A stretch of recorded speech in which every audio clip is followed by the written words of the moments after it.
हनुमान जी बोले, प्रभु इस पर्वत पर कपियों के राजा सुग्रीव रहते हैं, चलकर आप उनसे मित्रता कर लीजिए। भगवान तो चाह ही रहे थे सुग्रीव जी, सबरी जी ने कहा था कि सुग्रीव जी से मित्रता कर लीजिएगा और आपका सब काम सुग्रीव करेंगे।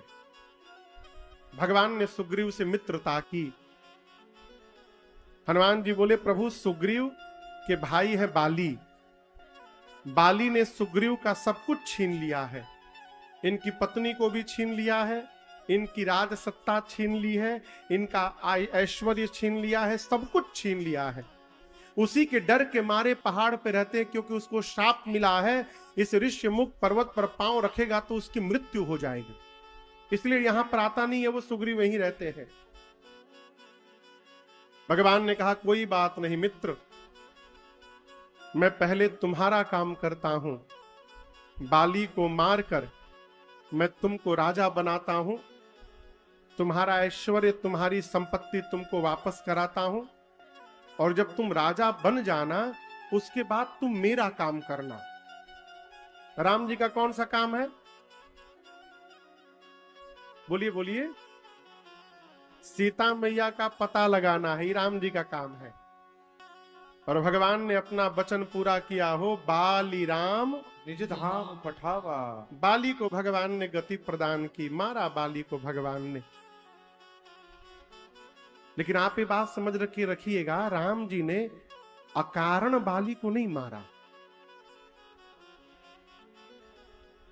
आपको एक मैं बात बताऊं तो आपको आश्चर्य होगा, बाली इतना वीर था कि वो रावण को हरा चुका था। रावण जब गया बाली से लड़ने ना, तो बाली रावण को उठा के पटका, और केवल पटका नहीं, पटकने के बाद रावण को उठाया, उठा के यहां बगल में दबा लिया। कितना दिन दबाया रहा बगल में पता है? 6 महीना। और उस 6 महीने, भाई कोई पकड़ रहा है माई,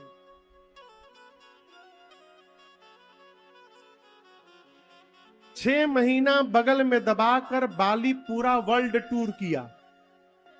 जहां जाता था कहता था लोगों से, देखो देखो रावणवा हाथ दबोइले बनी, देखो। 6 महीना बाली के साथ रहते रहते रावण बाली का स्वभाव समझ गया, और लालच देके बाली को रावण ने अपना मित्र बना लिया। राम जी चाहते तो सुग्रीव के पास न जाके बाली के पास जाते, बाली से दोस्ती बना लेते, वो राजा भी था। राम जी को लंका भी नहीं जाना पड़ता, बाली ही जाता, रावण को मार के सीता मैया को लेके चला आता। तो राम जी बाली के पास क्यों नहीं गए, सुग्रीव के पास काहे गए? ये प्रश्न है। इसलिए नहीं गए कि बाली अधर्म के साथ खड़ा था और सुग्रीव धर्म के साथ खड़ा था। हमारे यहां भोजपुरी में कहावत है कि फायदा देख करके कायदा नहीं बदलना चाहिए। कितना भी बड़ा लाभ क्यों ना हो रहा हो, यदि वो लाभ अधर्म के रास्ते पे चल के आ रहा है तो उससे अच्छा है गरीब बन के रहा जाए, लेकिन धर्म पूर्वक जीवन में रहा जाए। राम जी सुग्रीव से मित्रता किए, बाली को गति दिए, भगवान ने सुग्रीव को राजा बना के रखा, राजा बनाया, और बाली के बेटे अंगद को युवराज बनाया। राजा बनाने के बाद भगवान ने सुग्रीव से कहा कि देखो, मैंने तुम्हारा काम कर दिया, तुमको राजा बना दिया, अब तुम मेरा काम करना। आप लोग चातुर्मास समझते हैं? चातुर्मास कभी सुने हैं नाम चातुर्मास का? कब आता है?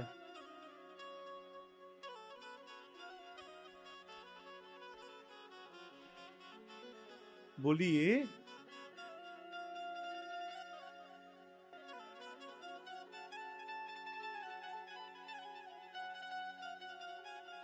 नहीं क्या मालूम कब आवाला चातुर्मास?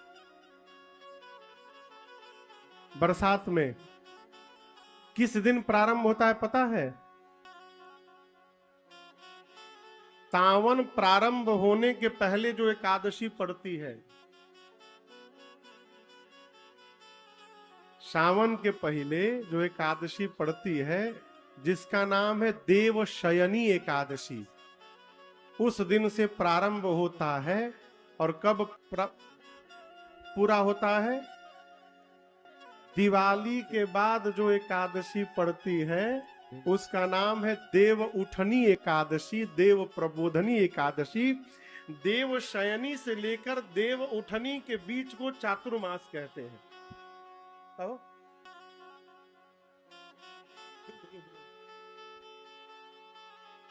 इस बीच में महात्मा साधु लोग एक जगह कुटिया में बैठ करके भजन करते हैं, चलते फिरते नहीं है। काहे? बरसात में रास्ते में कीड़े मकोड़े निकलते हैं। महात्मा सोचते हैं यदि हम चलेंगे तो अनजाने में कीड़े मकोड़ों की हत्या हो जाएगी और पाप लगेगा जीवन में, इसलिए चातुर्मास में लोग एक जगह बैठ के भजन करते हैं। भगवान ने सुग्रीव को राजा बनाया, उसके बाद चातुर्मास प्रारंभ होने वाला था। राम जी बोले मैं इस प्रवर्षण पर्वत पर चातुर्मास बिताने जा रहा हूं सुग्रीव, और इसी चातुर्मास के बीच में तुम सीता जी का पता लगा लेना। सुग्रीव बोला जो प्रभु जो आज्ञा। आपके गुरुजी यदि करनैलगंज में रहे, करनैलगंज नाम ना हो, हाँ? एक करनैलोगंज में कथा है ना हो, हाँ? बाद में है ना, हाँ बाद में। करनैलगंज में यदि आपके गुरुजी हो तो आप सप्ताह में कितने दिन मिलने जाइएगा? अब रोज तो नहीं है जाइएगा, और ही कोनो काम धंधा नहीं है का? हाँ हो सकता है बड़ी श्रद्धा हो तो आप रोज भी जा सकते हैं, लेकिन सामान्य मैं यदि पूछूं तो करनैलगंज में गुरुजी है तो आप सप्ताह में कितनी बार मिलने जाइएगा? कम से कम एक दिन तो जाइएगा, रविवार को जाकर कहिएगा गुरुजी कोई आज्ञा हो तो बताइए, कोई सामान तो नहीं लाना है। मैं क्यों पूछ रहा हूं? भगवान प्रवर्षण पर्वत पर चातुर्मास बिताने गए, पूरा चातुर्मास बीत गया और ये सुग्रीवा एक दिन देखने तक राम जी को नहीं गया। एक दिन नहीं गया। भगवान का काम तो छोड़िए, भगवाने को भुला गया। कहे भुला गया जानते हैं? सब कुछ अच्छा हो गया, इसलिए जीवन में सब कुछ बढ़िया हो जाता है ना, तो मनुष्य सबसे पहला काम करता है भगवान का विस्मरण करता है। इसलिए भगवान से प्रार्थना करिए प्रभु कोई ना कोई अभाव बना के रखिएगा। क्यों? जब तक अभाव रहता है तभी तक भगवान को याद करने का स्वभाव रहता है। हम भगवान को याद करते रहते हैं। भूल ही गया सुग्रीव। चातुर्मास बीता, आया रघुनाथ जी को क्रोध, निकाले बाण, चढ़ाए धनुष पर। राम जी बोले मार दूंगा सुग्रीव को कल। जिस बाण से मैंने बाली को मारा था उसी बाण से कल मारूंगा। कब मारूंगा?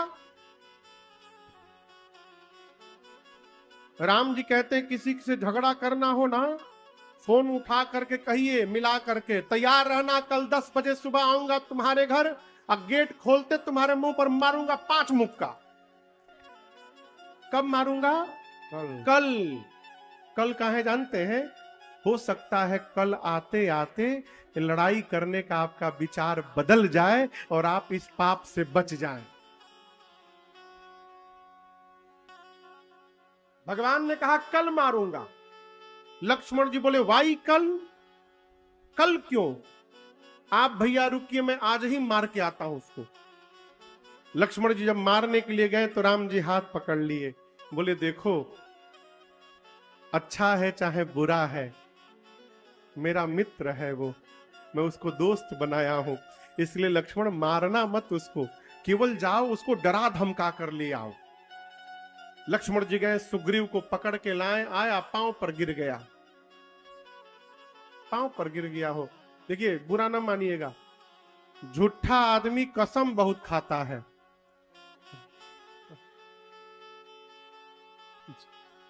झूठ बोलने वाला आदमी हर बतिए मां कसम, हर जानता है कि हम झूठ बोलता नहीं, उसको खुद विश्वास नहीं है,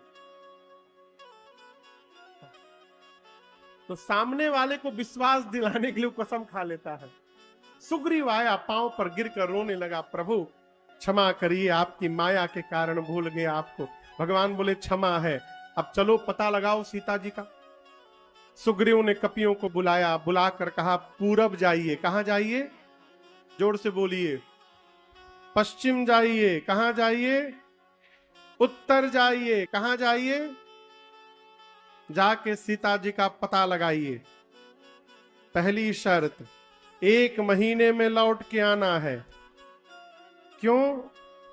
इना कि आप पता लगाने गए और फिर हमको आपका पता लगाना पड़े कहां गए।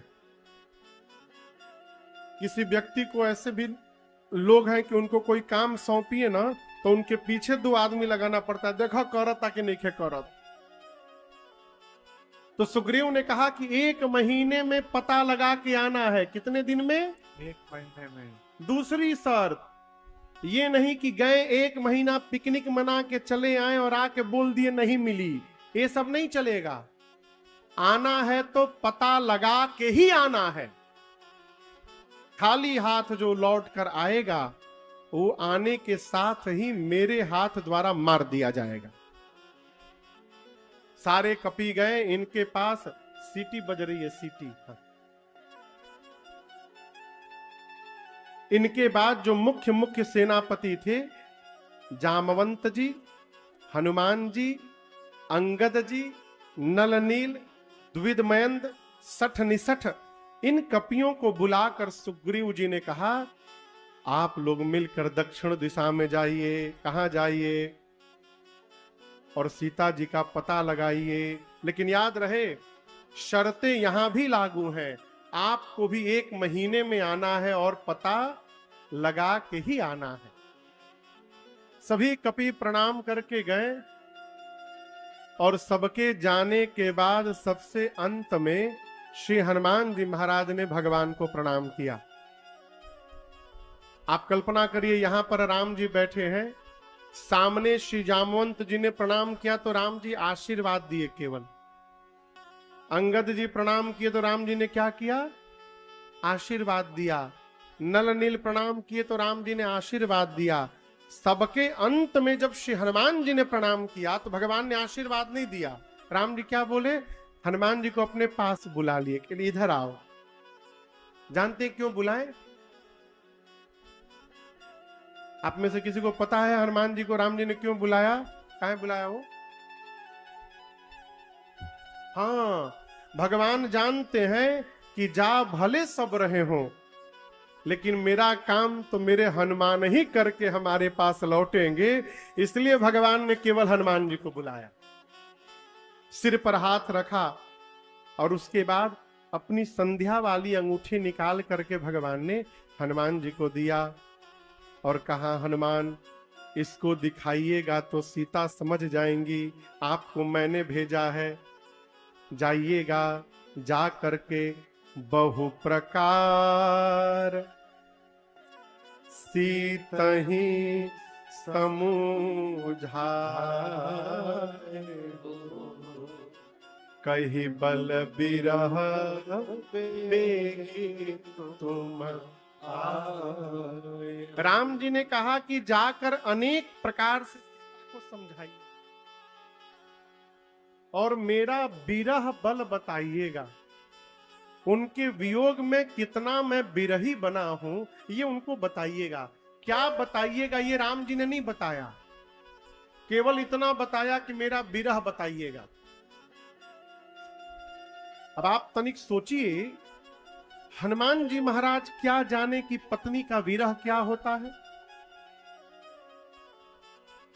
आप सोचिए हनुमान जी बाल ब्रह्मचारी जिसके बियाहवे नहीं खे भैलू का जानी कि पत्नी के वियोग का होला। और भगवान ने ये नहीं बताया कि ये वाक्य कहिएगा, केवल इतना कहा कि आप अपने विवेक से मेरा विरह बताइएगा। आपको क्या लगता है हनुमान जी बता पाएंगे? हनुमाने जी बता पाएंगे। जानते हैं क्यों?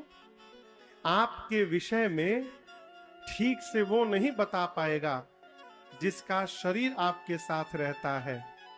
आपके विषय में ठीक से वो बता पाएगा जिसका मन आपके साथ रहता है। कई लोग शरीर से साथे रहते हैं लेकिन मन से बहुत दूर रहते हैं। कई लोग दूर रहकर भी मन से पास में पर रहते हैं। हनुमान जी को भगवान ने कहा जाइए मेरा विरह बल बताइएगा सीता जी को।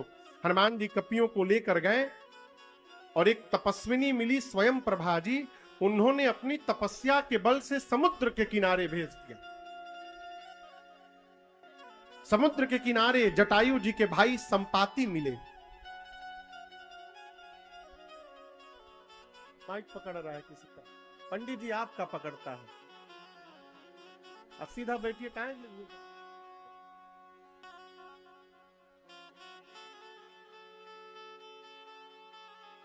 संपाति ने सीता जी का पता बताया। मैं नित्य सीता जी को देखता हूं, मैं देखा हूं तुम नाही गेधहि दृष्टि अपार। जामवंत जी बोले आप सीता मैया को देखते हैं? बोले मैं नित्य देखता हूं। बोले कहां है? संपाति बोले इस समुद्र में 100 योजन दूर समुद्र में त्रिकूट पर्वत पर लंका नगरी है। और देखने दीजिए, देखिए वो अशोक वाटिका में, वो देखिए अशोक के वृक्ष के नीचे वो सीता जी बैठी हैं, दिखाई पड़ गया मुझे। जैसे एग्जैक्ट लोकेशन बताया सीता मैया का संपाति जी ने, सारे कपि नाचने लगे। जामन जी बोले बहुत सुंदर, और सहायता करिए। बोले और नहीं करूंगा। काहे नहीं करिएगा? बूढ़ भयं न करते कछुक सहाय तुम्हारा। बूढ़ा हो गया हूं, शरीर में बल नहीं है, नहीं तो अवश्य सहायता करता। एक काम कर सकता हूं, आप सभी कपियों में से वहां तक कौन जा सकता है ये बता दूंगा। जामन जी बोले कौन जाएगा? संपाति जी बोले जो ना घई सत जो जन सार। नाघई मने पार करेगा। आपने बंदर को छलांग लगाते देखा है कभी? बोलिए। अरे हम बताएं, हम आपको 2 दिन पहले मैं सुबह लखनऊ जा रहा था, यहां से गाड़ी से। करनैलगंज के अगवा जो सरजू जी के ऊपर पुल है ना, उस पर जाली लगा हुआ है। वहां बानर थे, ललका मुंह वाले बानर। एक भाई साहब आ रहे थे मोटरसाइकिल पर, एक ठे बानर कूदा उनके मोटरसाइकिल पर, काट के भाग गया और मोटरसाइकिल लेकर हम लोग गाड़ी के सामने आ गए। हाँ, बानर को छलांग लगाते देखा है ना? कितनी दूर छलांग लगा लेता है, यहां से लेकर वहां तक। हाँ, अरे कितना दूर ले? 5 फुट 10 फुट? बोलिए 5 फुट में फाइनल कर लीजिए। हाँ ठीक है। लेकिन संपाति क्या बोले? आप सभी कपियों में से जो कपि एक छलांग लगाकर 100 योजन की दूरी तय करेगा। कितनी दूरी? 100 योजन। 1 योजन में 12 किलोमीटर, तो 100 योजन में कितना हुआ? 1200 किलोमीटर। अब सोचिए, यहां जहां हम और आप बैठे हैं, यहां से 1200 किलोमीटर दूर कौन सा शहर है? गोंडा से 1200 किलोमीटर दूर। दिल्ली कहां हुई? बंबई? नहीं, बंबई और ज्यादा होगा। हाँ, लुधियाना अमृतसर मान लीजिए, आगे बढ़ जाइए पंजाब में। हाँ, अमृतसर पर फाइनल करिए। 1200 किलोमीटर गोंडा से। संपाति बोले गोंडा में जंप लगावे तो जाकर अमृतसर में उतरे। इतनी लंबी 100 योजन की जो छलांग लगा सकता है, वही राम जी का काम पूरा करेगा। बोल के संपाति चले गए। अब सारे कपि आपस में बैठकर सोचने लगे, इतनी दूर कौन जाएगा? एक कपि ने कहा, अरे 10-20 योजन होता तो हम ट्राई भी करते। एक बार हम 20 योजन मार दिए थे। दूसरा बानर बोला, तुम का मारे हो? 30 योजन छलांग लगा के मैं बैठा हूं। एक कपी को और जोश आया, बोला तुम 30 तो हम 50 जोजन। जैसे कहा 50 जोजन, जामन जी बोले तो धीरे धीरे सब बढ़ने लगे, 10 से 20, 20 से 30, 30 से 50। जैसे कपी ने कहा 50 जोजन, सम जामन जी बोले शाबाश। और कोई यहां वीर बैठा है? एक कपी बोला 70 जोजन, एक छलांग लगाकर 70 जोजन चला जाऊंगा। जामन जी बोले बजाइए ताली इनके लिए, 70 जोजन। शाबाश, ये हुई ना बात।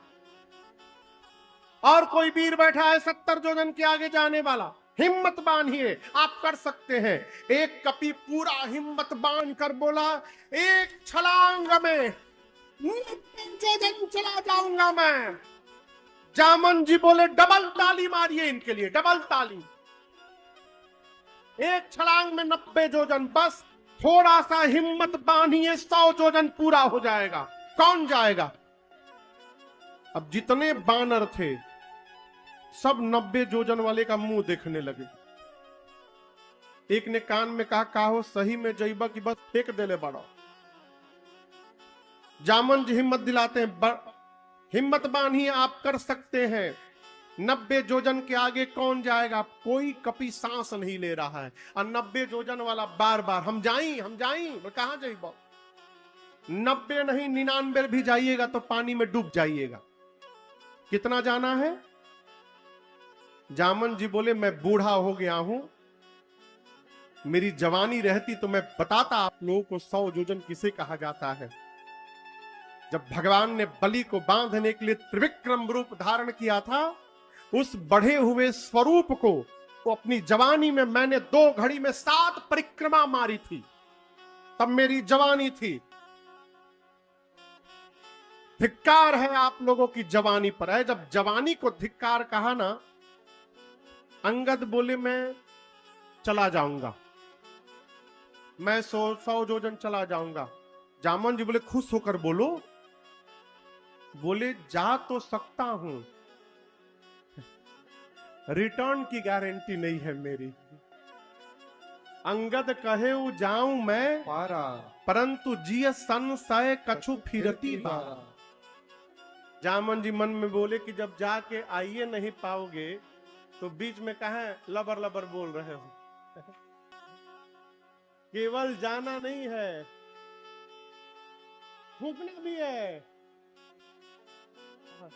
जाकर आना भी है। केवल जाना नहीं है, जाकर आना भी है, आके फूकना है। आ गए।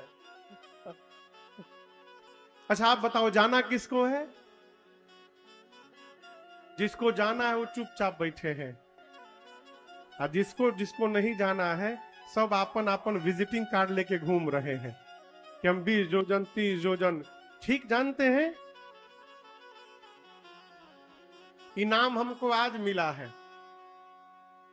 विवेक शुक्ला जी, परमानंद मिश्र जी, छोटू शुक्ला जी, सोनू तिवारी जी, विश्वनाथ तिवारी जी, बच्चालाल शुक्ल जी, ये वो लोग हैं जो आज से 4 साल पहले 2022 में राम कथा लेने के लिए मेरे पास आए थे।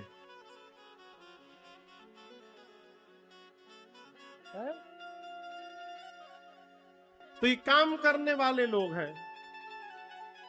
इनके साथ आदरणीय भवानी भीख शुक्ल जी मिल गए। तो काम करने वाला आदमी ना चुपचाप काम करता है, और जिसको कुछ नहीं करना है वो 2 काम करता है। बताएं कौन कौन काम? सब जगह खड़ा होकर फोटो खिंचवाएगा और ये चाहेगा कि हमारा नाम छप जाए, हम कैसे वायरल हो जाए। काम करने वाला केवल काम करता है, जिसको कुछ नहीं करना है वो केवल हल्ला करता है, खाली फोटो खिंचवाएगा। काम करते रहिए। हनुमान जी को देखिए, हमारे महाराज श्री हमसे कहा करते हैं बाबू, पहले बोले थे एक बार कि जीवन में कभी शोर मत करना। भवानी जी महाराज जी बोले थे बाबू जीवन में कभी शोर मत करना, बेटा काम ऐसा करना कि शोर हो जाए। शोर मत करना, तुम्हारा काम बोले। हनुमान जी मौन है, जिसको जाना है वो मौन है, जिसको जिसको नहीं जाना है अपना अपना बल बता रहे हैं। जामन जी बोले हनुमान जी कहाँ हैं? अंगद बोले यहीं थे लेकिन अभी हनुमानगढ़ी चले गए हैं। जामन जी सबको लेके पहुंचे हनुमान जी के पास, देखे हनुमान जी बढ़िया पालथी मार के बैठे हैं। अब बैठ के राम सिया राम जय जय राम।